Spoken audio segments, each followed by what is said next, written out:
Welcome to Complementary Physics BSc Semester 4 34th lecture Electronics chapter.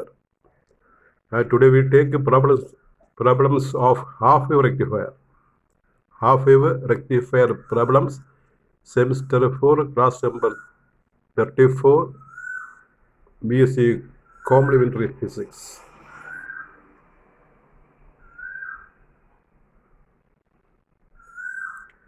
So these are the formula we use in half-wave rectifier.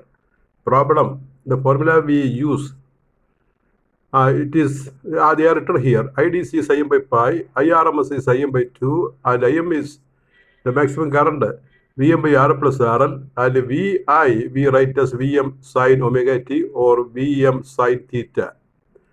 അപ്പോൾ ഇവിടെ ഒരു half റെക്ടിഫയറിൽ നമ്മൾ പ്രധാനമായിട്ടും apply ചെയ്യുന്ന ഫോർമുലകളാണ് എഴുതിയിരിക്കുന്നത്.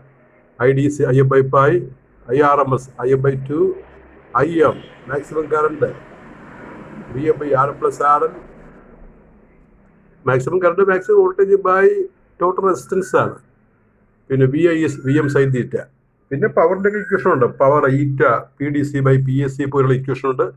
അത് പ്രോബ്ലത്തിൽ നമുക്ക് കാണാം. So here is first problem. A crystal diode having internal resistance of 20 ohm, RF is 20 ohm, is used for half rectification. If the voltage V is equal to, if the applied voltage V is equal to 50 sin omega t and load resistance RL is equal to 800 ohm, find one Im, IDC, IRMS,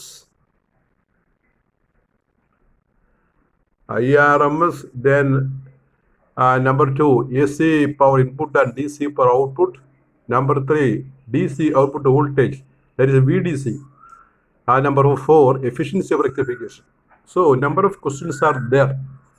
ഒരു half wave റെക്ടിഫയറിൻ്റെ ഒന്ന് രണ്ട് data തന്നിട്ട് number of questions ആണ് ചോദിച്ചിരിക്കുന്നത്. നമുക്ക് ഓരോ ചെയ്ത് നോക്കാം. ഇപ്പോൾ ക്വസ്റ്റ്യൻ വേണമെങ്കിൽ ഒരു പ്രാവശ്യം കൂടി നമുക്ക് വായിക്കാം.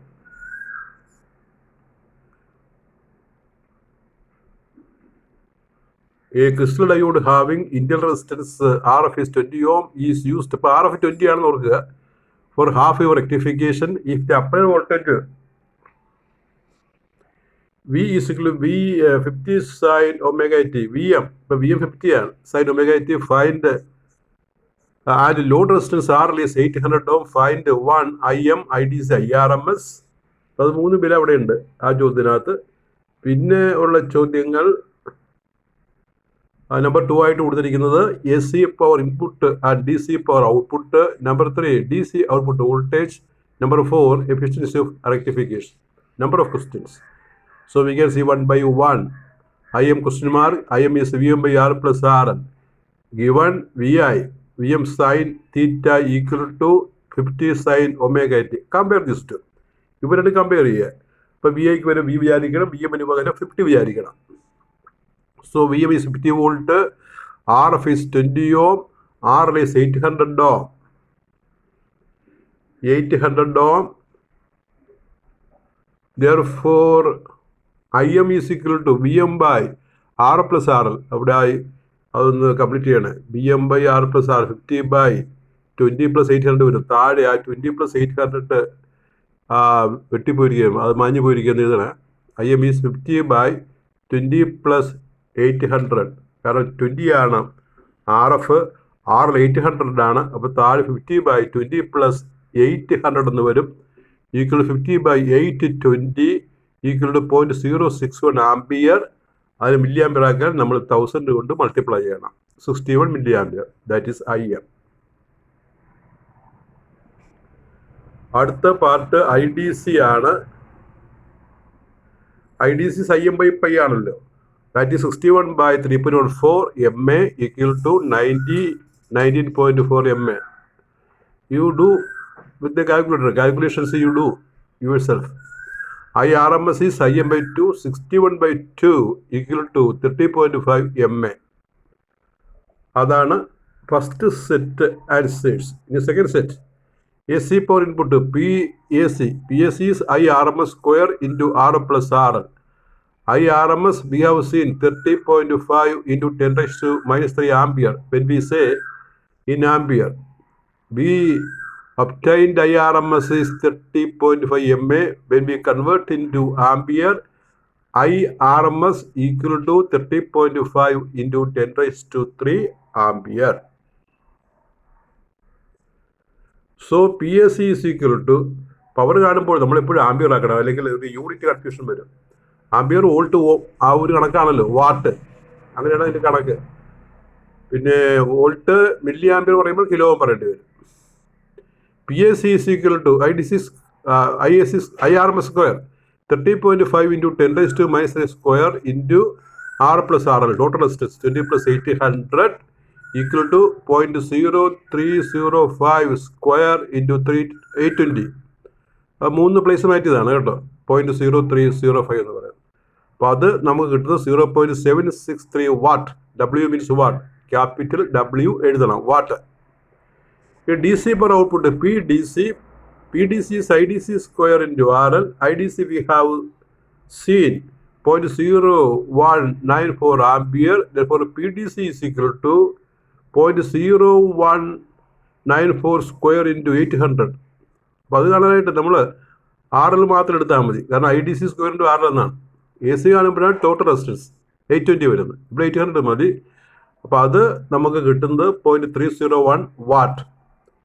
0.301 വാട്ട് എന്ന് വരും അതിൻ്റെ ആൻസർ. അത് കാണുന്ന ആൻസർ ആ W എഴുതിക്കൊള്ളണം, 0.301 വാട്ട്. നെക്സ്റ്റ് പ്രോബ്ലം, problem അല്ല, next part of the problem number 3. DC output voltage VDC is equal to IDC into RL. Ohm's law ആണ്. That is 0.0194 into 800 equal to 1.94 into 8, 15.52 volt. The last part of the question, efficiency eta equal to PDC by PSC. We have determined them. Eta is 0.301 by 0.763 equal to 0.395, and always you have to write the efficiency in percentage. For this we have to multiply it by 100. So eta is equal to 39.5%. അല്ലെങ്കിൽ ഈ പിന്നെ ഈറ്റ കാണാനായിട്ട് മറ്റേ equation പറയാമല്ലോ, 0.406 by 1 plus RF by RL. അത് apply ചെയ്താൽ ഇതേ ഉത്തരം കിട്ടും. അപ്പോൾ PDC by PSC എന്നുള്ള ഇക്വേഷൻ മാത്രമല്ല ഈറ്റയ്ക്ക് നമുക്ക് ഈ 0.406 by 1 plus RF by RL എടുക്കാം.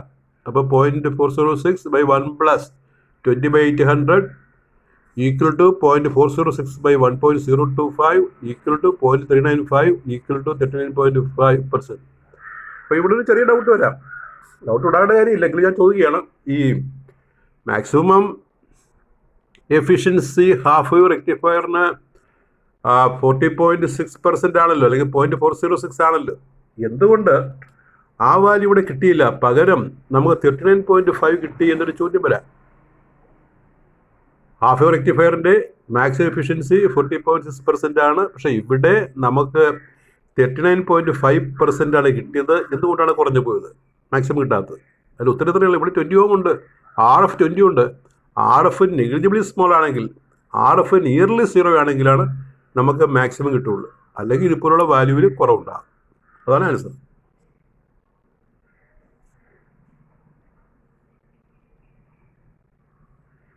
നെക്സ്റ്റ് പ്രോബ്ലം, ഇവിടെ തന്നെ ഒരു പ്രോബ്ലമാണ്. A crystal diode having internal resistance RF is 10 ohm is used for half wave rectification. If the upper voltage V is 50 sin omega t and the load resistance RL is 90 ohm, find IM, IDC, IRMS to AC power input and DC power output. Number 3, DC output voltage and efficiency of rectification. Same problem, same type problem we have repeated. So first one, IM is question mark, IM is VM by R plus RL. V is Vm sin theta, V is 50 sin omega t. So evidently Vm is 50 volt.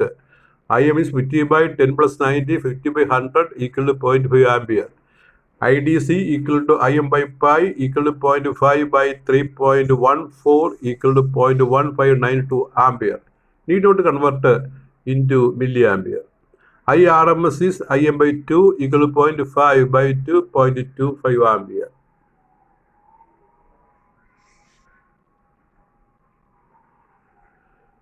Then second part of the question, PS is IRMS square into R plus RL equal to 0.25 square into 10 plus 90 equal to 0.0625 into 100 equal to 6.25 watt.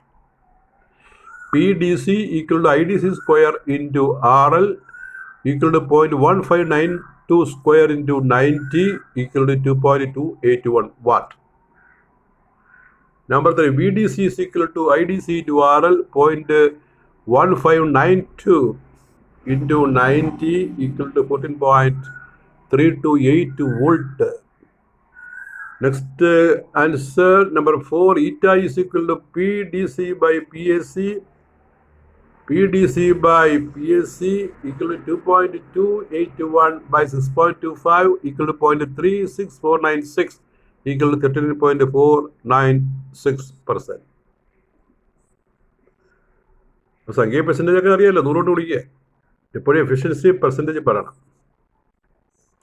ചിലപ്പോൾ നമ്മുടെ question പേപ്പറിൽ ഇങ്ങനെ ഒരു പടം തന്നിട്ട് problem ചെയ്യാൻ പറയും. പടം കണ്ട് വിഷമിക്കാനൊന്നുമില്ല, ആ പടത്തിന് എല്ലാ കാര്യം എഴുതി കാണും, അത്രയേ ഉള്ളൂ.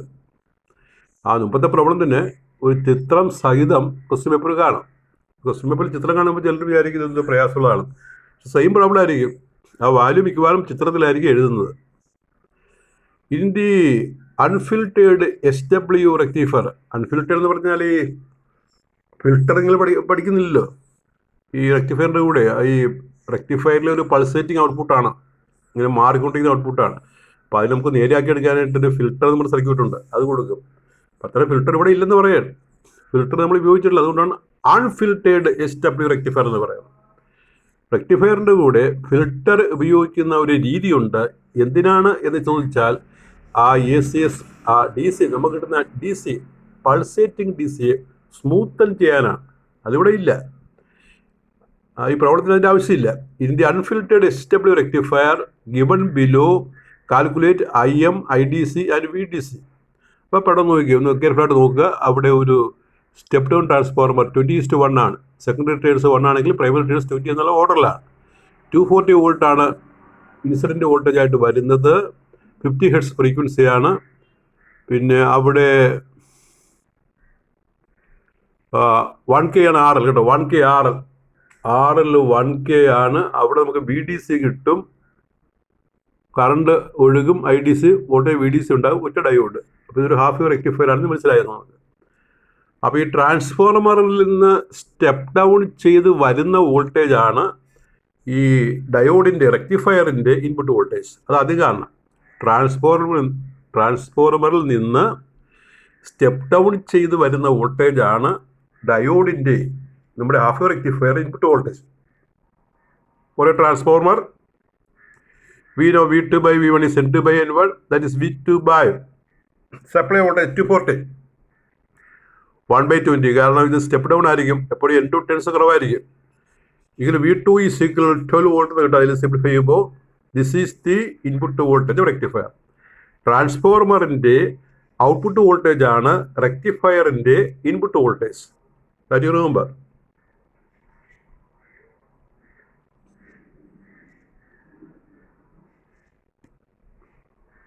That is V2 is VRMS is 12 volt. VRMS is VM by root 2. AC-യിൽ നമ്മൾ കാണുന്നത് അങ്ങനെയാണല്ലോ. AC-യിൽ EM by root 2 അല്ലെങ്കിൽ E0 by root 2 എന്നല്ല പഠിക്കുന്നത്, ERMS.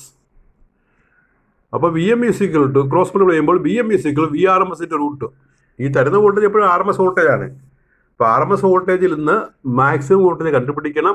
അതിനുള്ള ഫോർമുലയാണ് VRMS is VM by root 2. VM is VRMS into root 2 equal to 12 root 2. 12 into root 2 value 1.4142 equal to എത്ര കിട്ടും നമുക്ക്?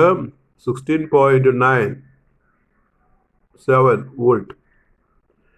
Therefore IM is VM/RL+RL 16.97 ഇവിടെ ഈ ഡയോഡിൻ്റെ ഫോർവേഡ് റെസിസ്റ്റൻസ് ഒന്നും പറയാത്തത് കൊണ്ട് നമുക്ക് 0 എന്ന് വിചാരിക്കാം.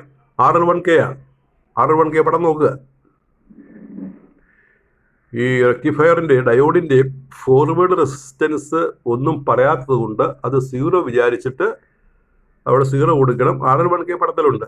അപ്പോൾ അത് ചെയ്യുമ്പോൾ നമുക്ക് 16.97 മില്ലി ആംപിയർ എന്ന് കിട്ടും. മില്ലി ആംപിയർ കാരണം volt by kilo ohm is milli ampere.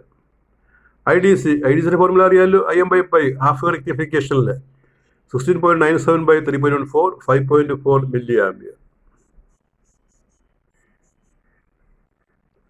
അതാണ് അവിടെ കിട്ടുന്ന VDC. With this, your 34th lecture is over. In the next class, we see full wave rectifier. Full wave rectifier, that is more important compared to half wave rectifier. That we can see in the next class. Thank you very much.